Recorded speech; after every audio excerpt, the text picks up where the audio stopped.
You are right up my street. Oh, you can't make me choose. Igo by Toyota sponsors T4. Fuck me, Lee Ryan's 13. Marlene. I remember we couldn't remember the word for table. This is Your Welcome America, the podcast that explains what the bloody hell Brits are banging on about. In every episode, we translate British pop culture for America. And American pop culture for Britain. Yo, welcome. Welcome. I'm Ben. I am Fraser. Fraser Light Razor. Happy bank holiday weekend. Have a day off, Susan. It's the BH weekend here in the UK, and it is Memorial Day weekend over there with you, right? It is. Now, okay, so we're in May, and I was on Instagram, and obviously it's very hot. You know this. I mean, I'm not experiencing it, but it's very hot over there for the BH weekend. And I saw some people out and about enjoying their BH weekend. They posted it to Instagram with the song, "It Feels Like Summer." Baby girl, I said tonight is your... Oh my God. It's like Well, Pims. It's the first "It Feels Like Summer" of the season. You and I love to monitor the weather situation in the UK, and one of our favourite things is when the BH weekend combines with hot weather and everyone loses their mind. I'll tell you something, Ben. Mm-hmm. Being here for it, Yeah. little different. Not so great. Sneering from LA is fantastic. Being here, a little more stressful. I will tell you that I forgot it was the BH weekend, and I went out for a run on Friday, and I was running past this where I used to go when I was underage, this Weatherspoons bar on Riverside, and people were spilling outside because of the nice weather, and I thought, it's only 12:30. Why? Like, what's happening? Because I thought it was Thursday. And I was like, oh my God, it's 12:30 on a Thursday. Like, what is happening? And then I went, oh no, it's Friday. And then my brain clicked and I went, it's the BH weekend.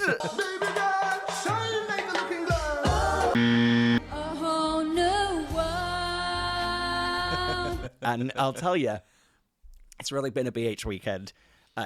Shortly after that, as I was then driving back somewhere, I stopped just by the traffic lights by the train station, and I saw a full-on gaggle, a hen party coming out of Norwich Station. This girl was wearing a big hat that said bride on it, and I thought, oh, those poor gals are going to be bright pink by the end of this weekend. Oh, yeah. So hungover. So yes, I am. The BH weekend and the heat wave in Norwich is actually pretty nice. Well, what's funny is, meanwhile in Los Angeles, the city of angels, it's not very warm this weekend. It's a little chilly. And yesterday I went to work out at Soho Warehouse. Unbelievable sight. And I was like, oh, wait a minute. Much like you, I'd kind of forgotten. I was like, it's Memorial Weekend. So as I was there and as I was leaving, a pool party started on the roof. And I was like, you know what? That sounds fun, but just not today. So I was waiting. I was sitting outside, just dealing with something. This is the pool party started at 12. This was maybe 1:15. There was someone being escorted out of the building. Indescribable feeling. And one of the people they were in their full swimsuit, half wet. Like they'd literally just like come out the pool and they were escorting. And there was all like, oh, I mean, it's never happened to me before. Yeah, but we're on the list and blah, blah, blah, blah, blah. So. Oh, you think someone, Annabelle Bronstein's their way into Soho House? I think They're so. saying they were on the list. I think so. Anyway. Wow. So it's all happening both sides of the pond. Soaring, tumbling, freewheeling. Good for her. Did she say, I found it on top of the telly? No, she wasn't. No, she was No, too wet. She was no too Samantha wet. Jones. She was a little. It was like she'd just been dragged out of a swamp. A whole new world. Okay, celebrity sighting. Now, this happened yesterday at the Gelson's in Encino. As we've discussed before, Gelson's is really the Waitrose of the US. And Encino is the Fulham of LA. I'm only saying that because podcast nemesis Michael lives in Encino, and I didn't want to give him the satisfaction of saying Chelsea, so I said Fulham. Oh, it's not Chelsea. Absolutely not. Now, I will say to you and listeners, this person is very famous. It's not Brad Pitt. It's not someone. Let's just say this is a name that will very much not have been mentioned on this podcast before. Okay, and Oh, some UK listeners might not know them, but this is a very famous person. So Oh, damn. You 'Cause take I it already away. had my guess. No, I had my guess, but now you've said that, I was like, I was going to guess Sarah Michelle Gellar because I feel like she lives not that far from them in Encino. I think that we and our listeners would be delighted at Sarah Michelle Gellar. This one, a lot of UK listeners would be like, what? But it's important. Female, Yes. over 50, Yes. actor, actress, Nope. TV presenter, TV Nope. host. Nope. Ooh. Let's just say it's a genre we don't dabble in often, if ever. Oh, sports, No. Just think of other famous categories of people. opera, a musician. No. Let's just say if you opened a paper, if you watched the news. Oh, a newsreader. No. But what would a newsreader be Oh, talking politics. about? Yes. Okay, so Female politics. politician. Female politician, and no one in the UK would care as much. So we're not talking the Hillary Clintons or the, Michelle Obamas of the group. Let's just say this woman, I walked in and I saw her and I was like, there's an attractive older woman, and she was wearing a LACMA hat in turquoise. And I was like, oh, I bet she's lovely just to sit around and have a coffee with. She's older. She's clearly, she was more chic than I've seen her in like TV and politics. Oh, okay. Oh, Elizabeth Warren? Correct. Do you know what?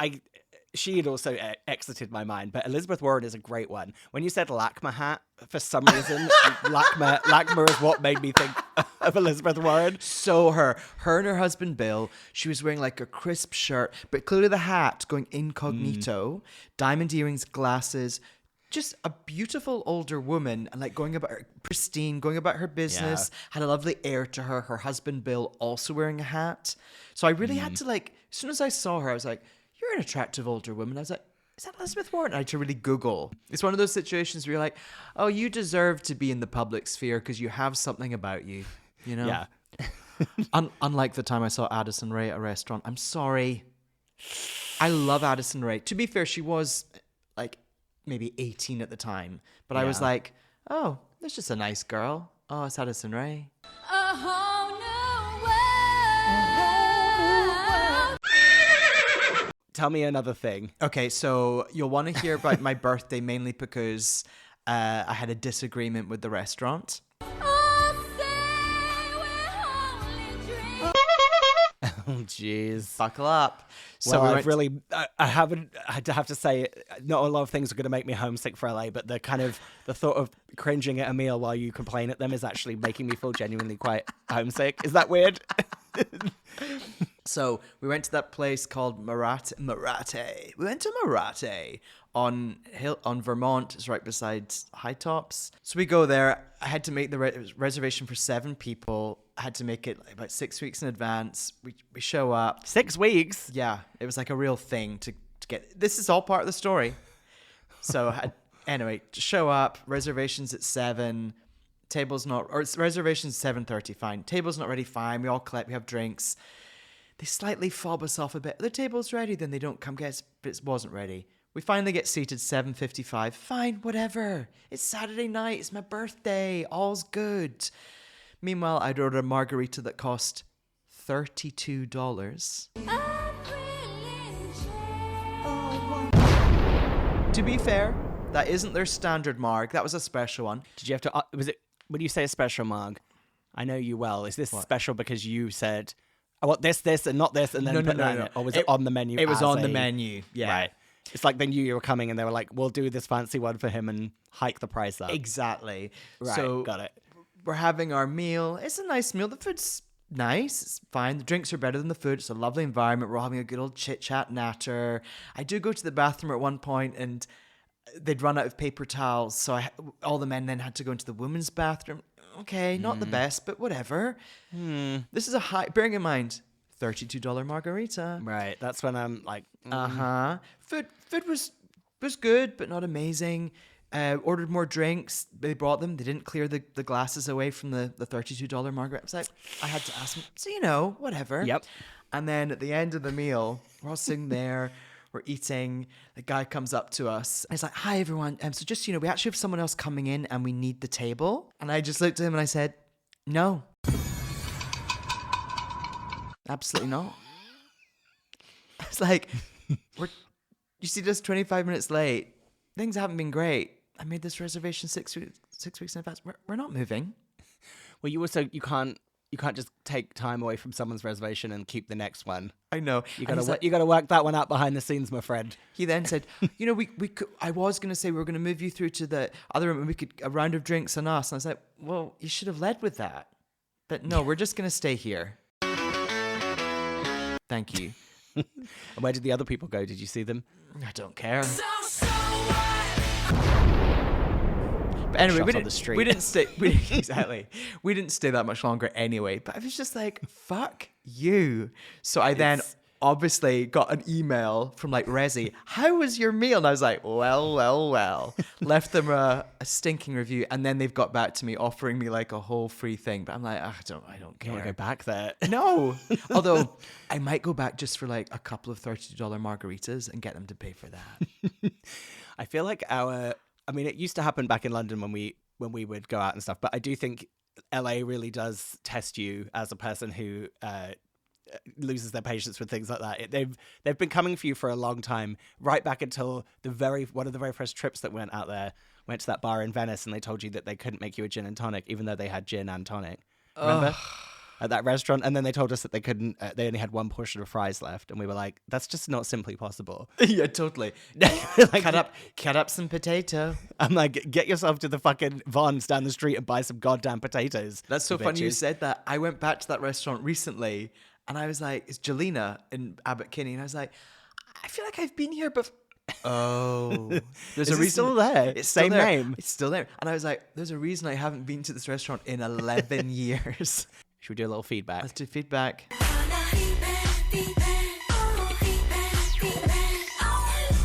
Okay. I'm listening. A couple of things we've been inundated with, Oh. and they feel very us. First of all is that the Liberty X girls reunited, but it was for an advert for just a little bit. It's pretty good. Pretty good. It's very solid. Not quite sure why the boys were not involved. Why Kevin and Tony. Tony? I thought Tony was. Was he not? Oh, maybe he doesn't look the same, and I missed him in the video. I think we know Kevin's Kevin- distanced himself from the group. Yeah, Kevin has X'd himself out of Liberty X. He was definitely not there. But anyway, Little. Yeah, but I'm just saying it was one of those things we got quite inundated with, and I thought good for them. Very good branding. The girls looked good. First of all, yes, thank you to everyone that alerted us to the just a little thing. I'd say we got that from a few different platforms as well. That wasn't just one thing. And the second is, Victoria messaged this to us on Instagram, but it was something I wanted to bring up to you anyway, which is that Mystique have reformed. Their reforming announcement is really bad, and I'm going to send it to you. Well, first of all, I saw that they reformed, and then they did a whole, it was announced, and they did a whole Vogue spread, a spread in Yeah, Vogue. they did it. Yeah, British Vogue spread. Which is what Girls Aloud did. Do you remember when they were getting back to it? I just want you to watch this Okay. now. Okay. I don't want to be the person to keep going on about something, but the use of AI in that comeback kind of teaser thing is quite egregious.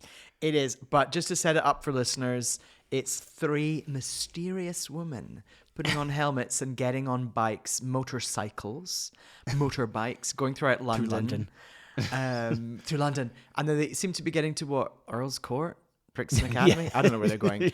And then it announces the show. They take off their helmets and they're like, it's just the back silhouette of them looking up at this venue for their reunion show. I enjoyed it. I think it's good. There was some.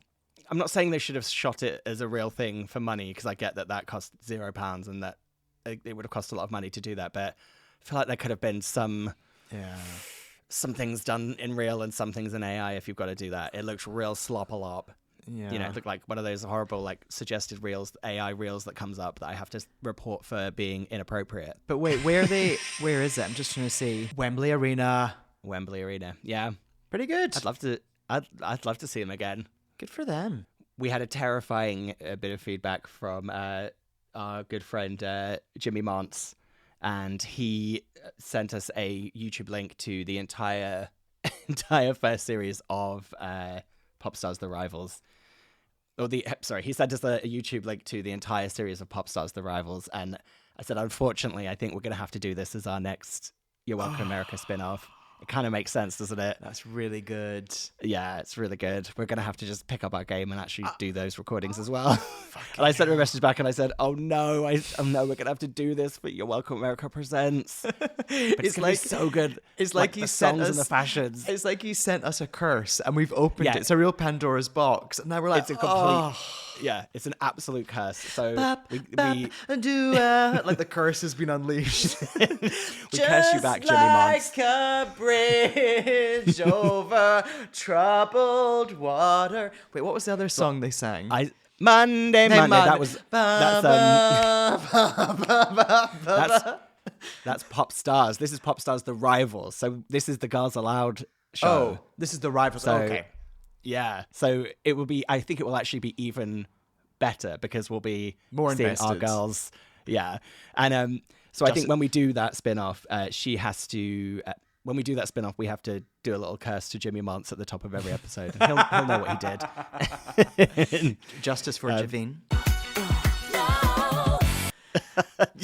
Oh my goodness. All right. I Right, think should we've we got a lot actually- of things. Yeah, should we actually do an episode now? We should say though, if you do want to get in touch, give us a shout on Instagram, give us an email, and that'd be great for feedback.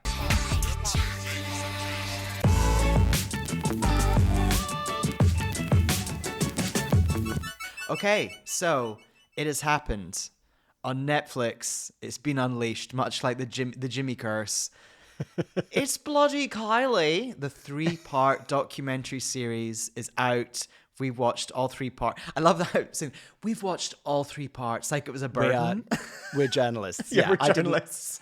I certainly didn't watch all 3 episodes in one evening laying in bed. Absolutely not. Oh, did you? I consumed it like an absolute feast. I really did. I went for it. We're going to go through it. Now, as I told you, I watched the first 2 episodes with a gaggle, so I didn't make notes. So a lot of that's from memory. And then the 3rd Yeah. episode I watched by myself and I made more detailed notes. I would also say the 3rd episode is where there was a lot of meat on the bone that you and I are very, very into. So it does make sense that we might talk about that a little more. Well, it's being presented to us that this is kind of she speaks about things that she's never spoken about at length before. So my overview was, there was a few things. I didn't look at anything beforehand, so I was quite taken aback by the bit of information at the end of the documentary. Yes. The very kind of closing scene where she revealed that she had cancer and battled cancer again in 2021, was it? Yeah. 2022? And because I just went and straight watched it, I hadn't seen any kind of, teaser stuff about that. So I got that information kind of raw as the documentary intended. That really shocked me. Overall thing is I really enjoyed the 90s Michael Hutchins kind of footage stuff. I really enjoyed just because I love the way she looks in all of that and all the like that when they first step out with that pixie haircut. I got very excited by that. And my main overall note is I definitely think, even though it was a documentary where she opened up a lot, I think she is still protective and guarded in a certain extent, in a way to me that feels like maybe, as someone we always say has been adopted by the UK as her home country, she has quite a British sensibility of not sitting with the moment fully and kind of laughing off a little bit here and there. I felt like that was the few times there's a bit of that, but on the whole, obviously, I was like a pig in shit. She's always been quite guarded, like in a nice way, and not nice, but I think it's also, there's so much of her that like she wants her fans to have a wonderful, lovely, upbeat, good time. I could also imagine her saying, I don't want to say all these things because they're not fun and I just want my fans to have fun. So I could see an element of that going on. Yeah. But yeah, I agree. I would have liked them to have pushed her a little further or opened up a little more at times. Yeah. Nothing, I agree. The 2021 cancer re-diagnosis was the big reveal, I think, and shocking. And that was very sad. I also agree. I thought the Michael Hutchins, now I don't want to focus on men, but the Michael Hutchins section and the Nick Cave section, I was like, this is interesting. Yeah. Like, what's going on? Let's start at the beginning. Let's do a bit of chronology. So, first of all, I will say the shocking thing is, even though I know that Neighbours started in the 80s and that is a long time ago. The footage of Neighbours looked like it was lost from the archives of like the first moving image. It was some of the like oldest looking thing I've ever seen. I thought the first episode was really interesting for a couple of things. And one is I laughed out loud the first time I saw Pete Waterman. Is that his name? Yeah. I just completely, yeah. When I first saw Pete Waterman, I laughed out loud. There was, I think I texted you this. There's something unsettling and very comforting about hearing Pete Waterman speak. And I really enjoyed how they kind of got him kind of almost saying, this is definitely true. This is definitely true. He said that about 1 million times in his interviews. And I think they left them all in on purpose to make him, to show that he, you know, is quite a fabricator. And that made me laugh a lot. He's very, Pete is also, he's got the perfect name. Pete. Right. Pete. Well, I was with Kylie. She didn't want to sing it. So I made her. And then she didn't want to do it. So she left. And I said, Yeah. That's what it's like. You know, family, things end, everything ends. It was very like geezer. Yes, and very matter of fact. And he Yeah. really has stuck to his story all these years in terms of just his brand and his story and what he does, which is, we had this thing, we made all these songs, we had 1 million number ones, we stuck to it, everyone loved it, the end. And I Yeah. like that he is still unwilling to relent to say that, you know, I don't feel like any of his interviews talked about her like enduring legacy with him or any of that stuff. It was very like, well, I got her really famous, goodbye. And then he just like left the interview. I was like, But Pete. he literally says at one point, he's like, you know, these like you make these pop songs, these pop records, they come out, people enjoy them, you move on, that's done. It's very like disposable, commercial, which is what that music was. Yes. And I will say that, not to just focus again on all men in a documentary about a woman, but Jason. unfortunately, Jason Donovan had a rough ride in his interview representation on the show. They definitely used every piece of footage that he believed was in between the takes or at the end of a take or the beginning. You know what I mean? It Him was squirming around. Yeah, lots of him squirming around and drinking water shiftily and kind of a lot of like volume control issues where he'd like say something and then like bark a really loud laugh that made me kind of go like, oh, Yeah. just like, oh, he just, but it was funny. And it was funny because I really like his opening thing of where he's like, I get into a taxi and they're like, how's Carly? And he's like, I don't fucking know how she is. You ask her. I was like, oh, poor Jason Donovan's been through the mill, hasn't he? Have I ever told you about the time I was at a Christmas Eve party with Jason Donovan? No. With Jason Donovan and Christopher Biggins. I love Christopher Biggins. And it was at this in the Cotswolds, and there was a moment where we got given a tour of the house. It was very strange. Anyway, although, so with Jason, Kylie was she was very generous and honest about him. Like, oh yeah, like my first love, we really went through it, and blah blah blah blah. Question for you: when she then started hanging out with Michael Hutchins from InXS, they were doing drugs, right? Allegedly. Yes, that was talked around in quite a very careful way, wasn't it? And I also say When like the interview was doing like, drugs. I mean, like they were partying, doing coke. They were Yes. overindulging. They were Probably. kids. They were famous kids having fun, right? Yeah, absolutely. Allegedly. Allegedly.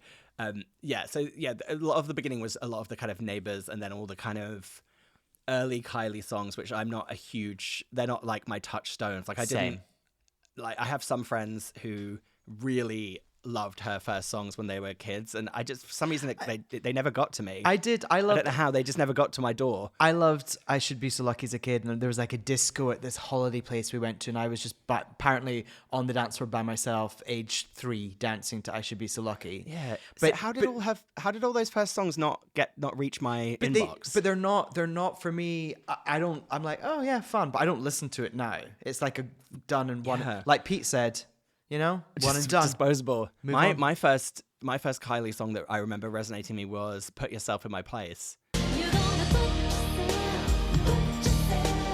in my place. I don't even know what album that was on. It's that song where she's in the spacesuit. She's in the spaceship floating around, and yeah. she's slowly taking off the spacesuit. That's like mid-90s. I think that might have been on the I think that might have been on the Impossible Princess album. Oh, that princess, she's She's impossible. impossible. But I remember recording "Put Yourself in My Place" from the top 40, and that's when I was first like, Kylie. And then I saw the video, and I was like, I love this woman. Yeah. That's when I got on board with her. Was Impossible Princess in the first episode? Is that all part of it as well? Can't remember. The first two merged to me. Yeah, it's kind of 80s and 90s Kylie is not really our Kylie, is she? I loved how Paris is a real recurring location for our Kylie. And when we've spoken about Kylie before, we're like, there's something European about her. Yeah. She has this thing.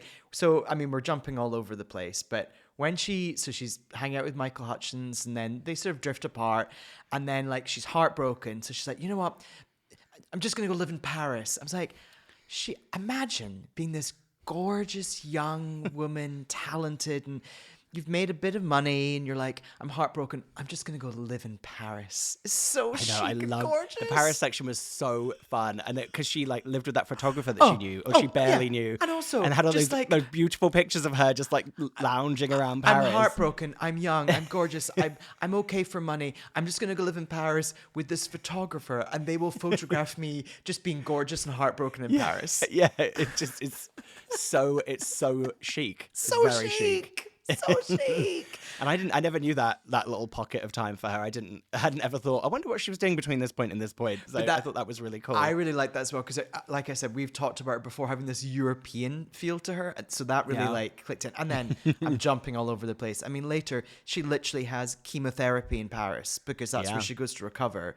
So it's like this recurring place that's constantly, love it. And then also at one point, isn't she being interviewed, and her and Dannii are talking about being in Paris together at one point, and Danny's less busy, so she climbs up the Eiffel Tower. Meanwhile, Kylie's working.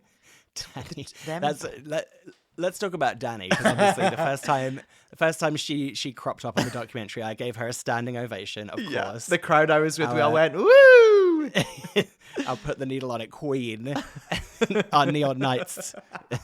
Let's turn on let's plug in the neon. Plug in the neon nights. I loved seeing her on this. She makes me so happy to see. I also thought that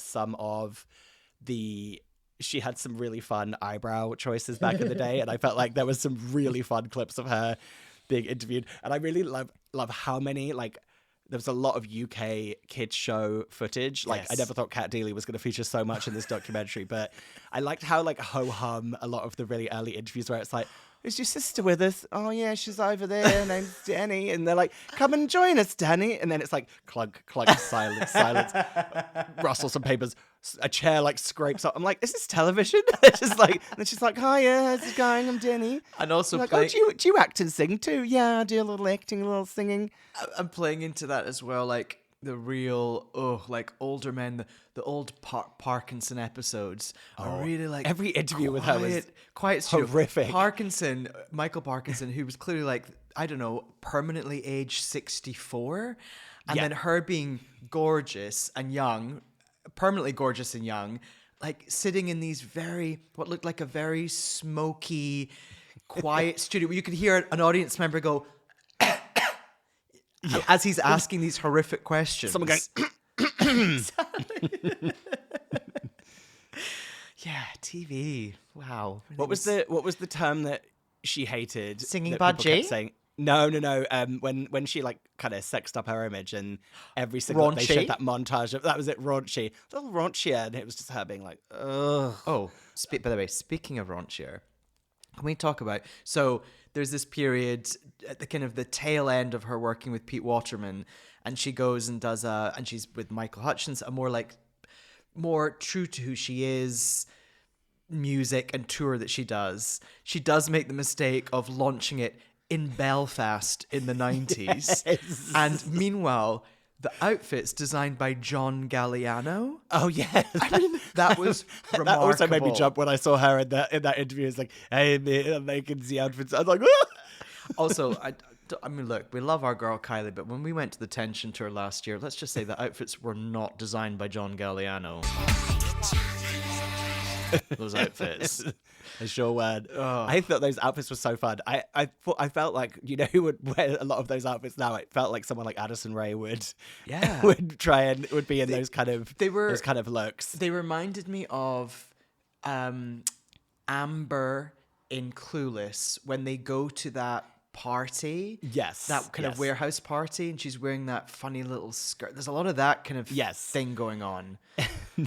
I loved that. Yeah, that she launched her second album tour, wasn't it? I can't remember what Princess tour in. It wasn't. Oh, no, it wasn't Impossible Princess. It was her first like it was like her first proper tour, wasn't it? Yeah. Yeah, and I love that. Yeah, she launched it in Belfast and just upset all of the Irish mammies. And there was that bit of her where she said, where she was getting really annoyed with people talking about it, and she's like, yeah, one mother and child maybe walked up and got out, but it wasn't like everyone left when I started performing. Yeah. I did like those moments where they caught her in interviews where she was really like, Yeah, I know. she's about to break the tension.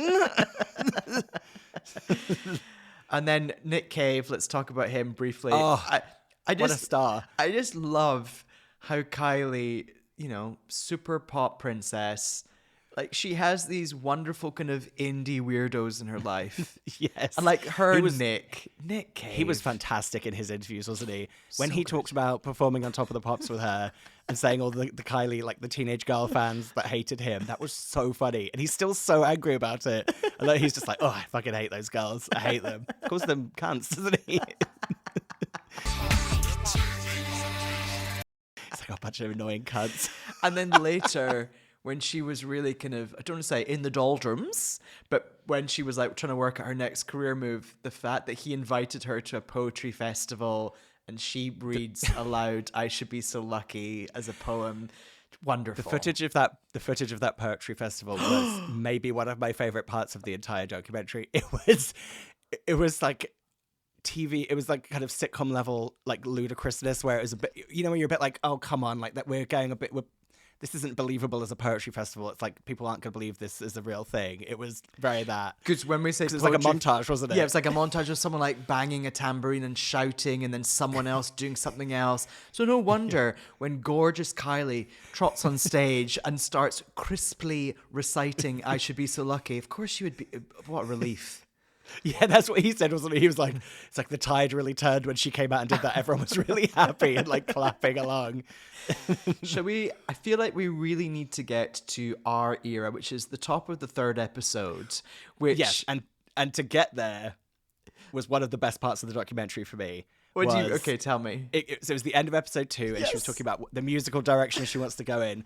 She said that Nick basically Cave, Nick Cave said to her, like, why are you trying to like fight against what works for you? You need to do pop. And when she Hang on a minute. He says to her, "Why are you trying to be like indie? No one indie and like an outcast. No one wants to be indie and indie. no and one an tries outcast. to No be. one That tries was- to be. Come on." And then what happens? And then in her interview, she's like, yeah, so then she's like, they're right. And she's like, but I don't just want to do pop. I want to do pop. And then you just hear the ghost of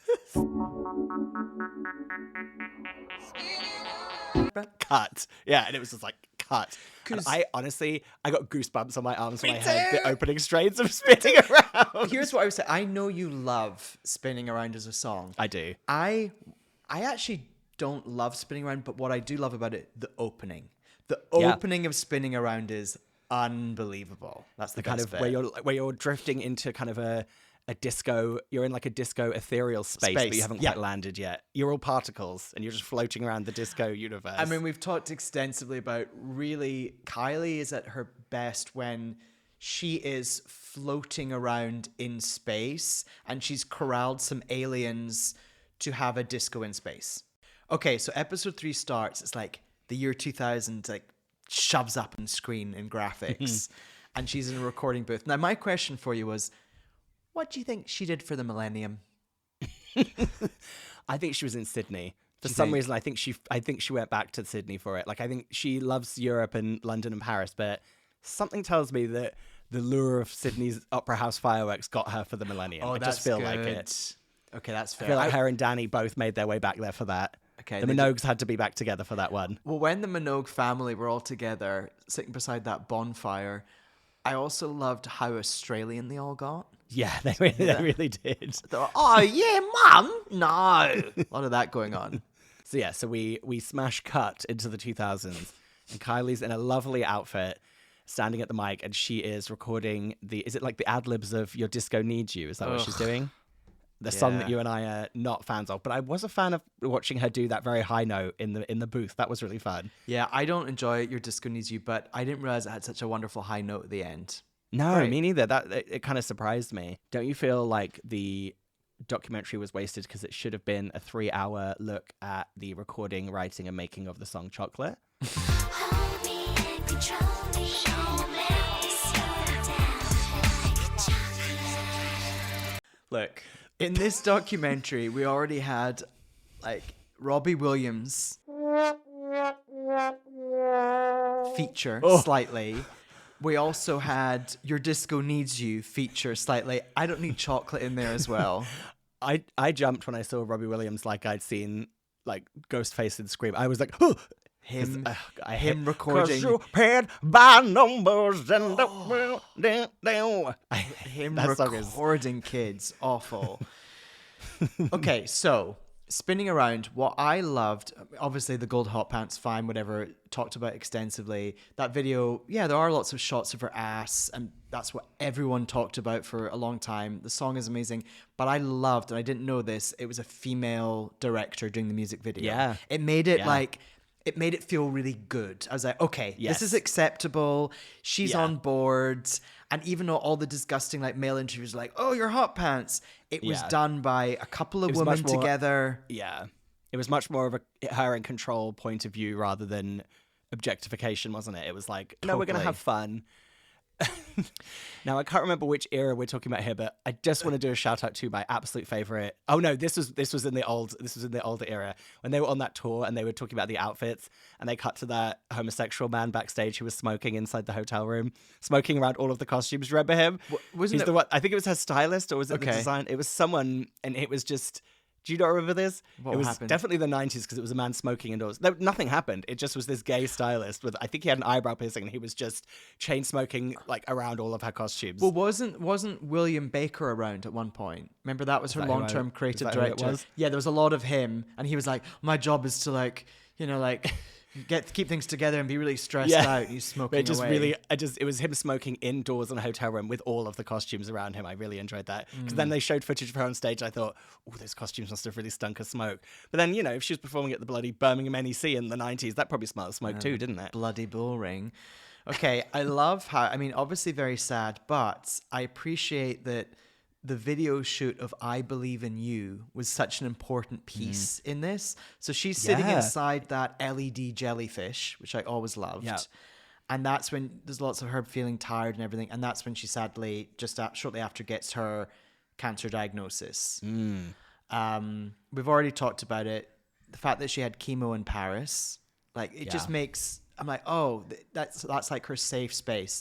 I thought the cancer kind of segment of it was interesting because I had forgotten the kind of press scrutiny part of it. In my like fuzzy recollection was that she kind of just disappeared and then kind of came back, and I remember the tour getting cancelled and then getting restarted, but I don't remember seeing anything about it in between then, which either means that I just wasn't consuming any media that showed those things at the time where they were like she was being like papped in Paris, but or maybe I'm just like such a loyal Kylie fan that I had like erased it from my memory banks out of respect for her. I also don't I think thought it was interesting. We don't think we were buying tabloid newspapers in 2005. Yeah, that's what I mean. So I don't think so. And I feel like we were like, I wasn't looking at like celebrity news online at that point. I could barely get online. no, but we were definitely reading Heat magazine. Yeah, that's true. But I don't think Heat was covering that. They were also respectful. They wouldn't have done that. So she comes back on the Showgirl tour, the homecoming tour. I gotta say, I really felt for her in that rehearsal footage of her getting the Showgirl tour back up and running. but also, how good were the costumes on the Showgirl Yeah, tour? they were incredible. They're unbelievable. That opening one where she's in that kind of like box of mirrors, that the actual Showgirl costume is just incredible. But also there was she in that kind of leopard print cat suit with the cat ears on it and the gloves and the boxing gloves. So cool. Yeah, so good. Also, did you see? Yeah, this is later, but did you see at one point, and this is from the Tension tour, which we saw. At one point, she runs off stage, lies on the ground, and they bring her oxygen. Yeah. I was like, I was like, did that happen? I hope that didn't happen in Phoenix, Arizona when we were there. that dry heat. Yeah, that was crazy. And then I thought it was interesting the way it kind of snowballed, and it was like all the pop stuff, her coming back again after being unwell, and then that kind of like the Padam revival. Because in my head I just think that she had a revival with Spinning Around, and then it never stopped. And then I always forget that for people who aren't us, they'd forgotten about Kylie until Padam. Well, I think they kind of missed out thinking of peaks and troughs, I think Aphrodite, All the Lovers, 2010, that Yeah. was a very big deal. That Yeah. was huge.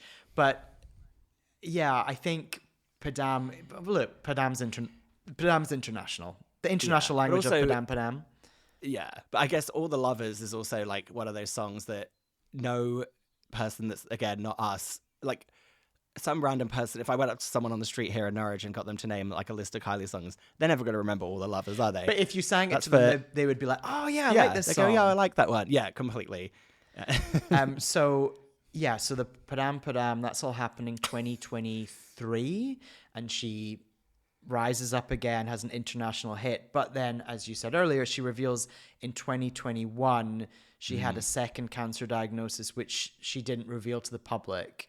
And she doesn't go into great detail about it, but how bad it is, or the recovery, or what treatment she had. They do show her doing promo for the disco album, which was 2020, November 2020.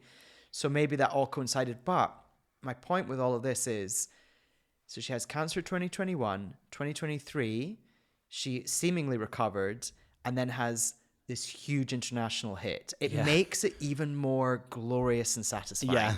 Yeah, it's like a true ascension to the highest point you could possibly be at. And I felt like the whole thing was a lot of triumphs, to be honest, wasn't it? It was kind of just like the beginning was triumphant when she kind of emerged and was really famous, and then there was some sad stuff, but then triumph for like spinning around. I don't know, it just felt like the whole thing was very Yeah, but there were also like some really bad lows as well, whether it's the cancer diagnosis, the fact that she clearly wanted to have children, then it didn't happen for her. That was very sad. So there's a lot of like up and down. oh god, that interview with Kat Deely. Yikes. No. Okay, we've definitely done it before, but I do want to hear what your top Kylie songs are. Yeah. Do you want me to do mine to kick us off? Yeah, and are we gonna do how do we do it? Because when someone's got a big catalog, sometimes we do. I mean, it's tricky with her because with Girls Aloud, I remember we did high energy, mid tempo, and ballad. I've just written But down. a lot of her stuff is go on. Well, I've written down my 5 favorite: Confide in Me, On a Night Like This, Slow, Padam, and Hold On to Now. That was the song on the Tension album that should have been released, but it never got released. Okay. Oh, and then my shout out, my what's it called? Like my bonus, my honorary mention goes to Supernova. Shining like a a supernova. Mine would be then Put Yourself in My Place, Love at First Sight, Spinning Around, Your fave. Get Out of My Way, Oh, Red-Blooded Woman. They're my 5. Yeah, and then what's my your honorary honorary mention. My honorary mention was for Wow. fair. Wow, wow, wow, wow. Look, that Feel song, it lips. I'm that into song makes you. me I'm it makes into me you. both like laugh and feel really good. And this Wow is like a really warm hug. I love that. It's I like love getting the hugged bit. by Kylie. I love that bit. That's slightly frantic. Well, the whole song's frantic, but the bit where she goes, into you, get me into the shade. Like Kylie being just And by the end of that- overheating. At the end of that song, it goes like whoa, whoa, whoa, like yeah, like it's like actually overheating and having like a meltdown. Yeah. Whoa, whoa, whoa.